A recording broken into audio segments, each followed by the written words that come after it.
Hey you guys, it's Rachel here with FEMALE Cane Corso. So, wanted to do a video for you guys. I've got Don Juan out here with Hefe, Von Mortigan, and Preacher.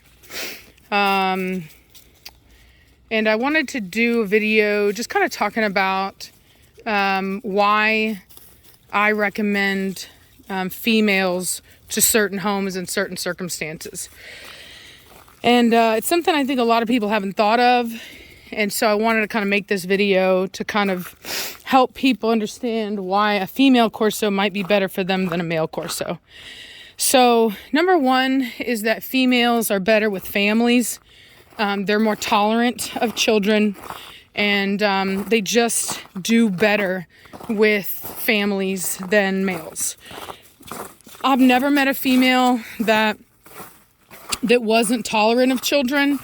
Obviously, you've got to teach your kid respect for dogs, how to treat dogs, and that goes a long way. But I find them to be more tolerant of wanting to, cuddle and play, and the kind of button pushing that kids are, structural, that kids are often known for.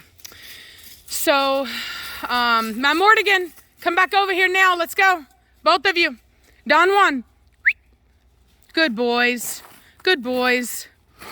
Number two, I find females to be easier for first-time Corso owners or for people that have a lot going on. So same thing. If you're a parent, you got a lot going on, a female dog is going to be your best asset because they, in my experience, are less stubborn, and they're more willing to work with you and not try so hard to get away with, getting into trouble and stuff like that.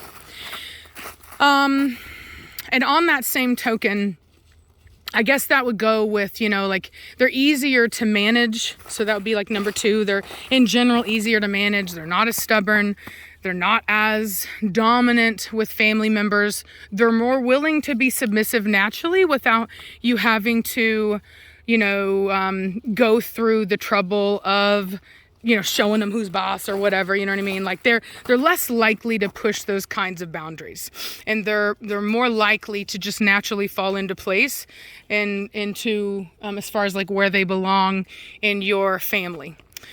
Number three is they're the better dog to get when you know that you're going to have at least two Corso eventually, like in your home. Like if you're the kind of person that likes to have two dogs, you're better off starting with your female. And the reason for that is because females need to be spayed, and males are actually better if they're not altered, or what we would call neutered. So a male dog really shouldn't ever be neutered. It's not good for their health. Female dogs, unfortunately, get at risk of pyometra, and so it's not good for them to be left natural. Their bodies are designed to be bred, and if they're not going to be bred, then they should be spayed, because those natural processes can actually have adverse effects on the female's reproductive cycle, which leads to infection and life-threatening diseases.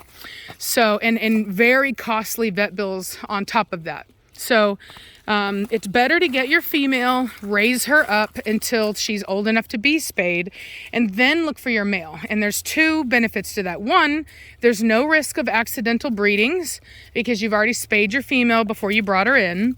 And two, she is going to help you raise your boy. And since the boy is going to be the hardest of the two, having your female already old enough to help you raise that dog is going to be very valuable to you, on top of the fact that she will set a good example for the puppy that you're bringing in and kind of show him the way and what is allowed and what is not allowed. So those are ways in which having a female first is really going to benefit you. And then last but not least, you don't have to worry about a female dog marking in your house. Female dogs don't do that. That's a strictly male thing. And since she would be spayed, obviously, she's not gonna, I've never seen a female mark in the house anyway, but nonetheless, any urge that female may have to do that would be removed once she was spayed. So you wouldn't have to worry about that. You don't have to worry about her going through a heat cycle. They're easier. They're a little bit cheaper to feed because they are smaller, but I will tell you that they are not as small as like some people would like to think. Some can be smaller. I would say Velocity is a smaller female. She's around 80 pounds. But the cool thing about females, and I guess we could say this is number 5, is that they will do the same job as a male for less money in the sense that because they are smaller, they don't eat as much. And so they're going to do the same job. They're still going to protect. They're just as good as that as a male dog would be. And they're going to be just as fearless, and they're going to do that job for you, but they're going to do it for less money because you're not going to have to pay for the added food costs. So, there is that. So those are my reasons as to why you might want to add a female into your home instead of a male. A lot of people, when they're first time starting out with the Corso, everybody wants the males, and I get it, right? Males they're big and they're powerful, and they're everything that embodies what everybody wants when they're thinking of getting a Corso. And really and truly, there's nothing wrong with that. But what I will tell you is that they are a very difficult breed, and in particular, the males. And a lot of people love Preacher, and everybody wants a Preacher puppy because they all think that he's just this, fantastic dog, which he is a fantastic dog. But he did not start off that way. And so, you see there? And so males are more sensitive to status, I've noticed. And so you get some females that are like that, but in general, almost all males are like that. Almost all males mature into wanting to be the man. But females, on the other hand, are that you may have some that want to be on the top, but not every single one of them. And so you get a little bit more leeway in that regard. But like I said, Preacher was a very dominant male. He would growl at me all the time if there was a stick he wanted, or he was chewing on a shoe he shouldn't be chewing on, and I went to take it from him, he would growl at me. If he was, on the couch and he shouldn't be, he would growl at me.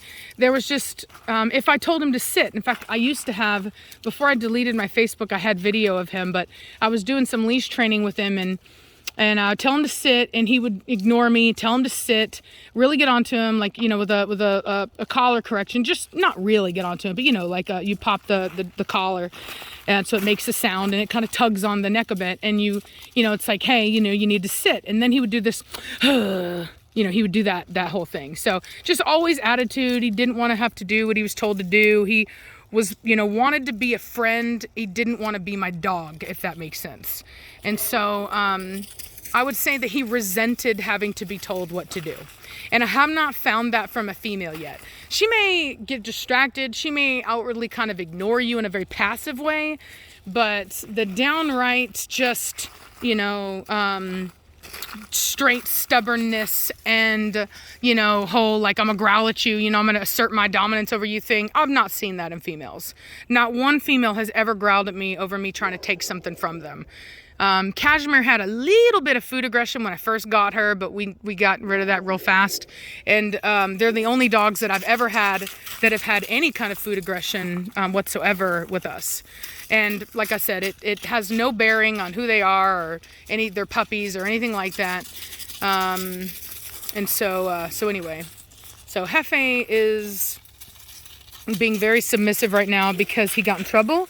I caught him trying to get another chicken. This time I caught him in the act. And as you can see, he's been humbled. So hopefully that will take effect and matter and prevent him from trying to do that in the future. But he really took a chance trying to do it when I was out here. And sometimes to teach a dog not to do something, you have to kind of catch them in the act, particularly if they've already succeeded at doing that bad thing before and it worked out for them, which it had for him before. He had killed a chicken and got away with it. And so this time he did it out here by the barn when I was out here, and I caught him in the act. And both me and Preacher, we communicated to him that killing chickens was an unacceptable behavior here on the farm. So, and he seems to have received that communication quite well.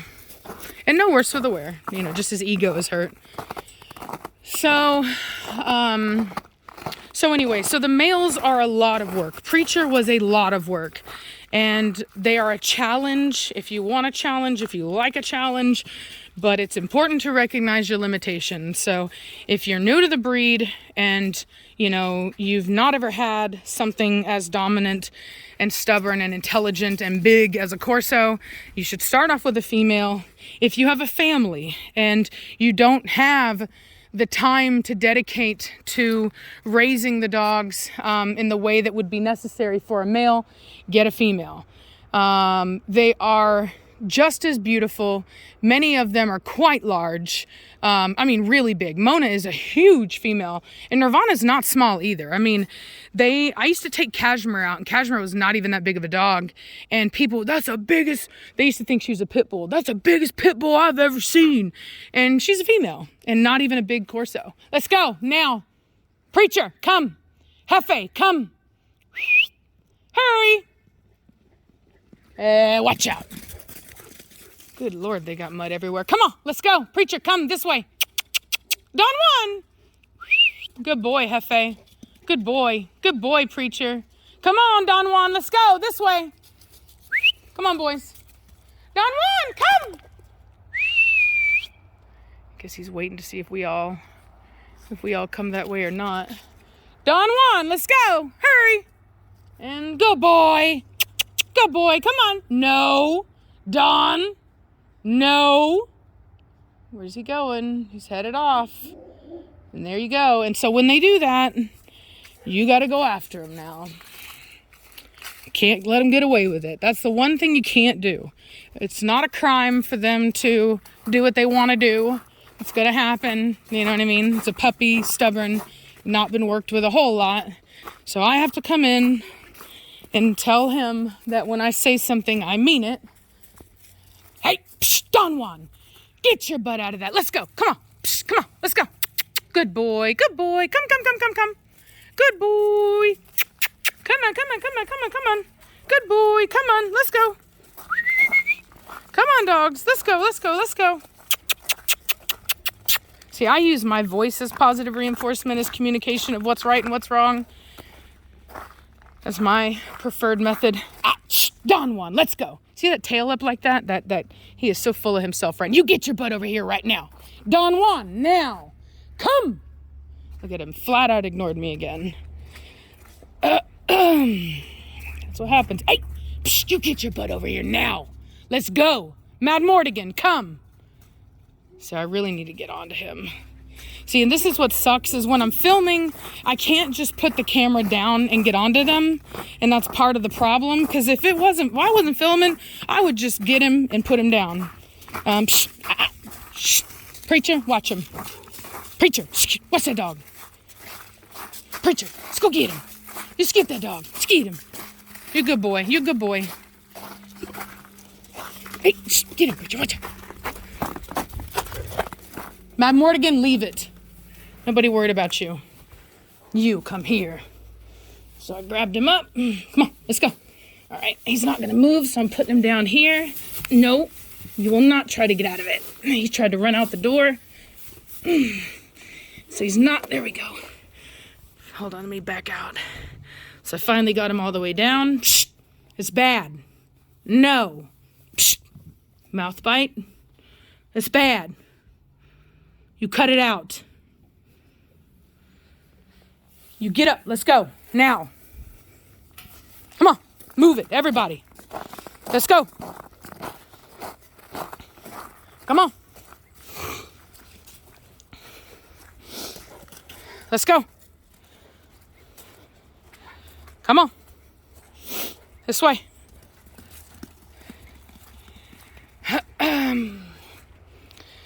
So it's a lot of work, and particularly if you do it the way that I do it, which is, like I said, a more natural approach. I treat them more like my kids, less like dogs in a way, in the sense that I don't Sometimes I do very dedicated training, but usually if I have an overly difficult dog. So Batista, I did that with. Don Juan, I will do it with because he's supposed to be a show dog. And so he's going through a real stubborn streak, and I do need to kind of get onto him to some degree. Boys, so you see how they got real still like that? Tails were not wagging. That's not good. So you got to watch that. Because the longer the boys are allowed to be around each other and the longer that they're allowed to kind of wrestle like this, it starts as just play in a way. Like it looks like play, but really they're just testing each other. And then eventually it does mature into like straight out aggression. Particularly like right here, you see how Don Juan is winning, which is actually Mad Mortigan's game. You see how his tail is up. He's being real cocky about it. Mad Mortigan will eventually get upset with him. And you see that. Okay, you can't tell because I don't have it zoomed in. So there's a stillness there. And so basically, not only was he messing with me in dominance, now Don Juan is pushing it with Mad Mortigan. Okay, the tail went down. So the tail went. You can't tell because he's next to the stuff, but his tail is down now, and that's why Mad Mortigan let him go. His tail went down. So when the tail is straight up like that, it's disrespectful. You might as well be waving the middle finger around while running around when you're young like that with a big dog like that, an older dog. So as soon as that tail went down, Mad Mortigan let him make it because Mad Mortigan just wants him to know who's boss. But Don Juan is going to be a very dominant male. We know that. And so Reese and I talked about the fact that I'm going to have to work with him on an individual basis. Anyway, so like I said, these dogs are fantastic. I love them. I love the males. I love the females. But there are reasons why people have more of a need for a female in their home than they do a male. And that may very well be temporary, but those are the reasons why. So I hope you guys enjoyed this little video. I hope you enjoyed the action and the discipline. That's how I train my dogs. You just saw it. You don't need to get particularly like overly tough on a dog. You just need to speak their language. And so as you saw, that's what I did with him. And then he immediately came and is now behaving better. So it works. Sometimes when you have a really stubborn dog, you might think that you're just doing it all the time. It's also very important that when you put a dog in a submissive posture, that you are very assertive when you do it. You are not asking, you're telling. And you need to be assertive and confident when doing it, or you could very well get yourself injured. If the dog does not think that you're the alpha, then they're very likely not gonna, depending upon the dog, they may or may not let you do that. Also, I wanted to say a disclaimer about the submissive posture. That is not something that is for every dog, okay? And I've seen some people try to criticize me online and say that that's the one part of my training that they don't like because not every dog needs submissive posture. And I've said it before, but not every dog needs it. And what's funny is that oftentimes some of my own subscribers will get mad at me because I don't use that method with every dog. I very rarely used to do it with Nirvana when she was young. And the reason for that is because she didn't need it. And in fact, it could have done more damage to her than good by putting her in submissive posture when she didn't need it. And so you have to use the least amount of pressure possible when working with a dog, and then you go up into the amount that is needed for the dog to listen, but you shouldn't just start off with that. And so the only reason I put him in submissive posture is because I had gotten onto him verbally. He knew I was upset with him and he was blatantly ignoring me. You can tell by his tail carriage that he is a dominant dog. He walks around with it up all the time. So he's kind of doing this whole, I'm a big bad man and, screw all you guys. And so I had to be very clear with him where he stands with me in the pack, and that he is to submit to me and he is to listen to me. And now he's behaving better because I communicated in a way that he can understand. Psst, oi, boy, where are you going? Good, so he stopped. That's much better. Good boy, Don Juan. Good boy. Good boy. Now, I will say this. Had he turned around and walked the other direction, it wouldn't have meant that the training wasn't useful. You know, as all of us know, very rarely does anyone learn on the first time. So, yes, he listened this time. Wouldn't surprise me if he'd turned around and walked the other direction. So I want to be clear on that. But it was nice that he did. It was a good sign that he's going to be an obedient dog. Good boy. You good boy. You good boy. You the baby. Good boy, that tail. Here we go. You're a good boy, too. You're a good boy. Don't you mess with my chickens, boy. Don't you mess with my chickens. Right, preacher. You let him know. Anyway, I'm going to get inside. It's getting dark and it's getting cold. I hope you guys enjoyed this, and I'll talk to you later. Bye.